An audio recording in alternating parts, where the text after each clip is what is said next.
नमस्कार। उम्मीद है आप सभी ठीक होंगे। आज इस क्लास में हमें पीजीडब्ल्यू कल्चर देखना है और इसको हिंदी में चित्रित धूसर मृदभांड कहते हैं।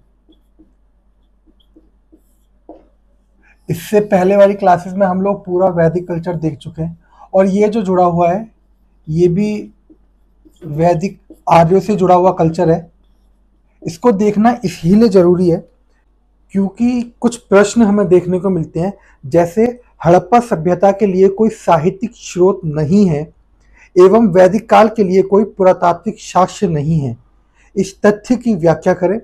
एक और प्रश्न जिसमें पूछा गया है कि पुरातत्व विज्ञान आर्यों को नहीं जानता है, केवल साहित्य ही आर्यों को जानता है। समालोचनात्मक परीक्षण करें।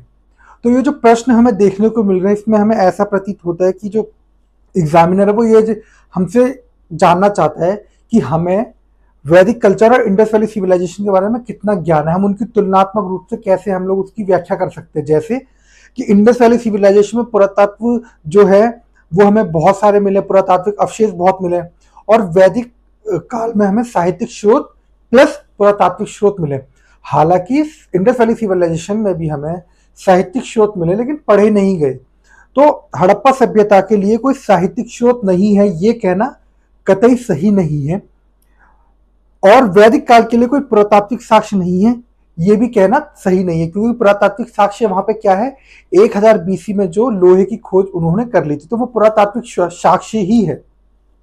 प्लस उनसे मिले हथियार, मृदभांड, ये सब चीजें बहुत जरूरी है। हमने पहली क्लासेस में देखा था साहित्यिक स्रोत कई प्रकार के होते हैं, पुरातात्विक स्रोत भी कई प्रकार के होते हैं, जैसे अभिलेख, मृदभांड, कब्रिस्तान। एक बार देख लेते हैं। तो साक्ष्य अगर हम देखें, अभिलेख, मृदभांड और कब्रिस्तान। तो कब्रिस्तान आप जानते होंगे सिमेट्री एच, जिसको आर्यों से जोड़ा जाता है, और अभिलेख हमने देख ही लिए। वैदिक काल को जानने के लिए कई अभिलेख है, बोगसकोई का अभिलेख है, मितन्नी का अभिलेख है, और कस्सी का अभिलेख है, और एक हित्ती अभिलेख भी होता है। तो ये सब जो अभिलेख हैं ये हमें वैदिक काल के साक्ष्य के रूप में मिलते हैं, साहित्यिक स्रोतों के रूप में मिलते हैं। फिर ऋग्वैदिक काल में ऋग्वेद, फिर उत्तर वैदिक काल में उत्तर वैदिक साहित्य। और मृदभांड जो है मुख्यतः ओसीपी, पीजीडब्ल्यू और नॉर्दर्न ब्लैक पॉलिश वेयर। तो ऋग्वैदिक काल के लिए जो यूज होती है, यानी ऋग्वैदिक काल जो ऋग्वैदिक आर्यंस थे वो जो यूज करते थे वो ओसीपी यानी ओक्रे कलर्ड पोट्री यूज करते थे। इसको गेरुवर्णी मृदभांड बोलते हैं। जो उत्तर वैदिक आर्यंस थे वो जो मृदभांड यूज करते थे उसको पीजीडब्ल्यू बोलते हैं, पेंटेड ग्रे वेयर, चित्रित धूसर मृदभांड। इसकी क्या खासियत है, इसी के वजह से एक पूरा चैप्टर हमें पढ़ना पड़ेगा, पीजीडब्ल्यू मृदभांड संस्कृति, मतलब पीजीडब्ल्यू कल्चर एक पूरा चैप्टर है। उसकी जरूरत क्या है वो भी हम देख लेते हैं, एक बार इसको समझिए। ओसीपी ऋग्वैदिक काल, पीजीडब्ल्यू उत्तर वैदिक काल, और NBW northern black polish ware, इसको हमें मिलते हैं पोस्ट वैदिक पीरियड में। तो नॉर्दर्न ब्लैक पॉलिश वेयर का मतलब है उत्तरी काले पॉलिशदार मृदभांड। अब इसको समझ रहे, उत्तरी मतलब उत्तर में कहीं मिल रहे होंगे ये जो मृदभांड है, इसीलिए इनका नाम इस तरीके से। इसमें से सबसे ज्यादा जो जरूरी हो जाता है वो हो जाता है पीजीडब्ल्यू मृदभांड। पीजीडब्ल्यू मृदभांड इसलिए जरूरी हो जाता है कि पहले तो इसका जो काल है वो है 1100 से 600, कई बार आपको मिल जाएगा, कई बार 500 भी मिल जाएगा, अलग अलग होता है। अब इसको आपको यूं समझना है कि 1500 से 600 के बीच में हमें वैदिक कल्चर के प्रमाण मिलते हैं, और यहीं पे हमें पीजीडब्ल्यू मिल रहा है 1100 से 600। तो ये तो सीधी साधारण सी बात है कि पीजीडब्ल्यू जो है उत्तर वैदिक आर्यों के साथ इसीलिए जोड़ा जा रहा है क्योंकि ये इनका जो टाइम पीरियड है, पहली चीज वो सेम है। दूसरा, ये जो मिले हैं ये उसी क्षेत्र में मिले हैं जहां पर आर्यों का विस्तार था, उत्तर वैदिक आर्यों का जहां पर विस्तार था वहां पर ये हमें मिले हैं। उत्तर वैदिक आर्यों का जो विस्तार था वो हमने देखा है सबसे अंदर वाले क्षेत्र में, पंजाब हरियाणा वाले क्षेत्र में, और ये जो पूरा रीजन है इस रीजन में गंगा यमुना वाले दोआब वाले क्षेत्र में, यहाँ पर गंडक नदी से पहले, और यहाँ विंध्याचल क्षेत्र से पहले, और यहाँ पे सबसे अंदर वाला क्षेत्र, और यहाँ पर हिमालय से पहले। तो जो उत्तर वैदिक आर्यों का जो विस्तार है वो भी हमें यही देखने को मिला। इसीलिए पीजीडब्ल्यू को उत्तर वैदिक आर्यों से जोड़ के देखा जाता है। एक चीज यहाँ पर जानने वाली ये भी है कि उत्तर वैदिक आर्यों के साथ मृदभांड जो पीजीडब्ल्यू जोड़ा जाता है वो तो मिला ही मिला है इस क्षेत्र में, वो मृदभांड भी मिला है जो सिंधु घाटी सभ्यता के लोग प्रयोग करते थे।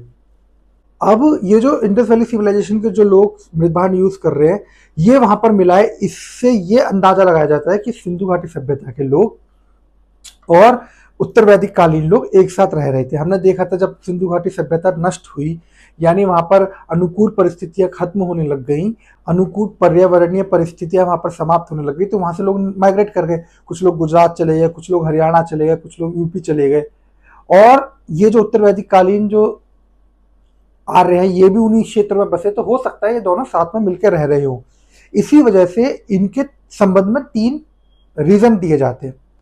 वो तीनों रीजन भी एकदम एग्जैक्ट नहीं है, हम उसका एक निष्कर्ष भी निकालेंगे, लेकिन फिर भी ये कल्चर इसलिए जरूरी हो जाता है क्योंकि आर्यों को जानने के लिए मृदभांड कौन से जरूरी हो जाता है, पीजीडब्ल्यू।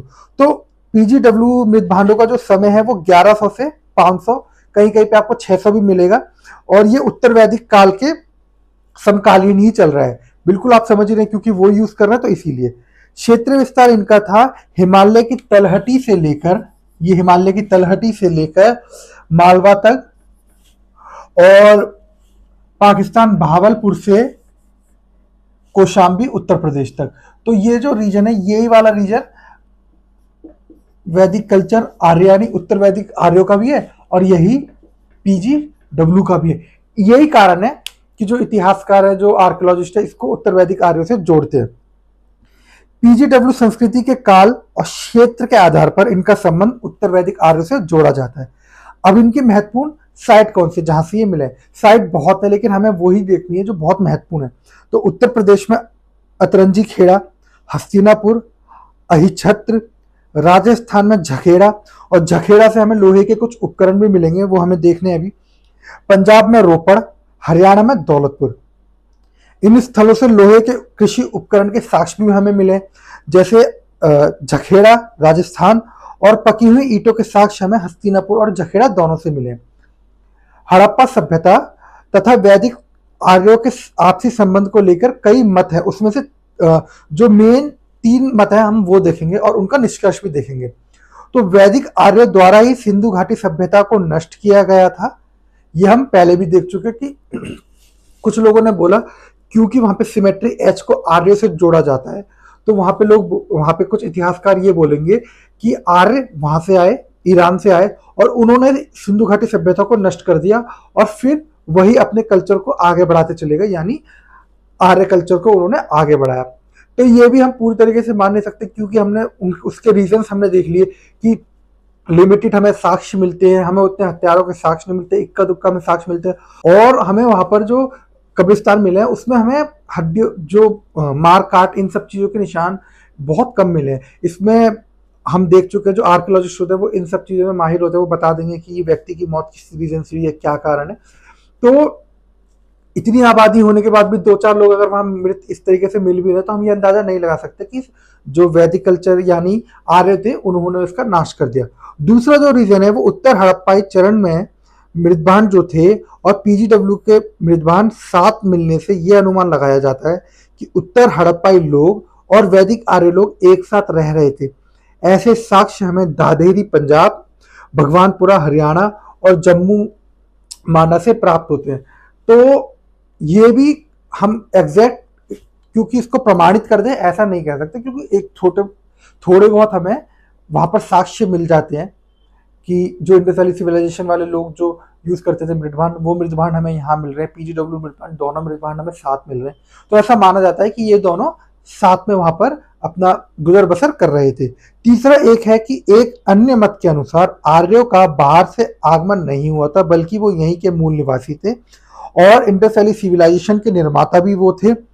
इस मत के साथ जो है कई इतिहासकार जाते हैं, और ये जो साक्ष्य इतिहासकार दे रहे हैं वो क्यों दे रहे हैं? वो इतिहासकार ऐसा ये साक्ष्य इसलिए दे रहे हैं, वो कहते हैं कि आर्य जो थे वो ही इंडस वैली सिविलाइजेशन के निर्माता थे, क्योंकि बाद में हमें आर्य, लेकिन आपको ये जानना है कि मोटा मोटी देखें तो इंडस वैली सिविलाइजेशन हमें मिल रही है 2500 से 1500, और अगर उसको एग्जैक्टली देख ले तो 2600 से 1750, और आर्य हमें मिल रहे हैं 1500 में।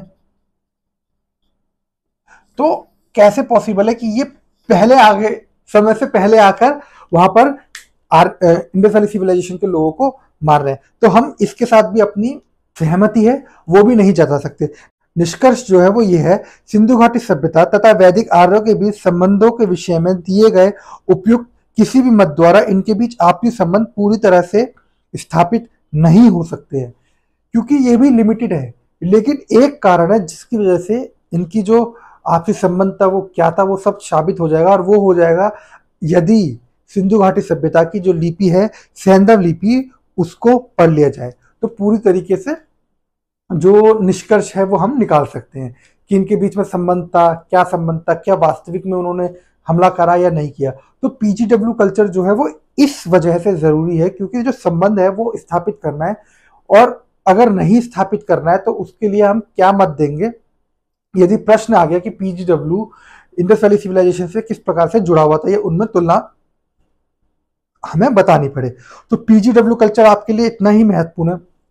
अब पीजीडब्ल्यू कल्चर में कैसे मेजबान मिले हैं, क्या उनको वहां पर क्या होता था, उसमें चित्र दूसरे बोलते तो चित्र बने होते थे, क्या बने होते थे, वो ये एक बार देख लीजिए आप, और बाकी रिसर्च आप गूगल पे जाके पढ़ लीजिए इसके बारे में, क्योंकि आपके लिए सिर्फ इतना ही जानकारी बहुत है कि पीजीडब्ल्यू कल्चर का काल क्या है, क्षेत्र विस्तार, उसका महत्वपूर्ण स्थल क्या है, और जो पीजीडब्ल्यू और इंडस वैली सिविलाइजेशन की मेजबान साथ मिले उनकी वजह से सिंधु घाटी सभ्यता के लोग और उत्तर वैदिक कालीन लोगों में क्या संबंध बिठाए जाते हैं, तो आपके लिए सिर्फ इतना ही जरूरी है। तो ये आपका पीजीडब्ल्यू कल्चर पूरी तरीके से अब खत्म हो गया है। तो अब आप इसको, दो प्रश्न हैं वो आप देख लीजिए जो हमने पहले डिस्कस कर लिया। हड़प्पा सभ्यता के लिए कोई साहित्यिक स्रोत नहीं है एवं वैदिक काल के लिए कोई पुरातात्विक साक्ष्य नहीं है, इस तथ्य की व्याख्या करें। दूसरा प्रश्न, पुरातत्व विज्ञान आर्यों को नहीं जानता, केवल साहित्य ही आर्यों को जानता है, समालोचनात्मक परीक्षण करें। तो यह आपका आज पीजीडब्ल्यू संस्कृति जो थी वो भी हमने देख लिया है। आज के लिए इतना ही। Thank you so much.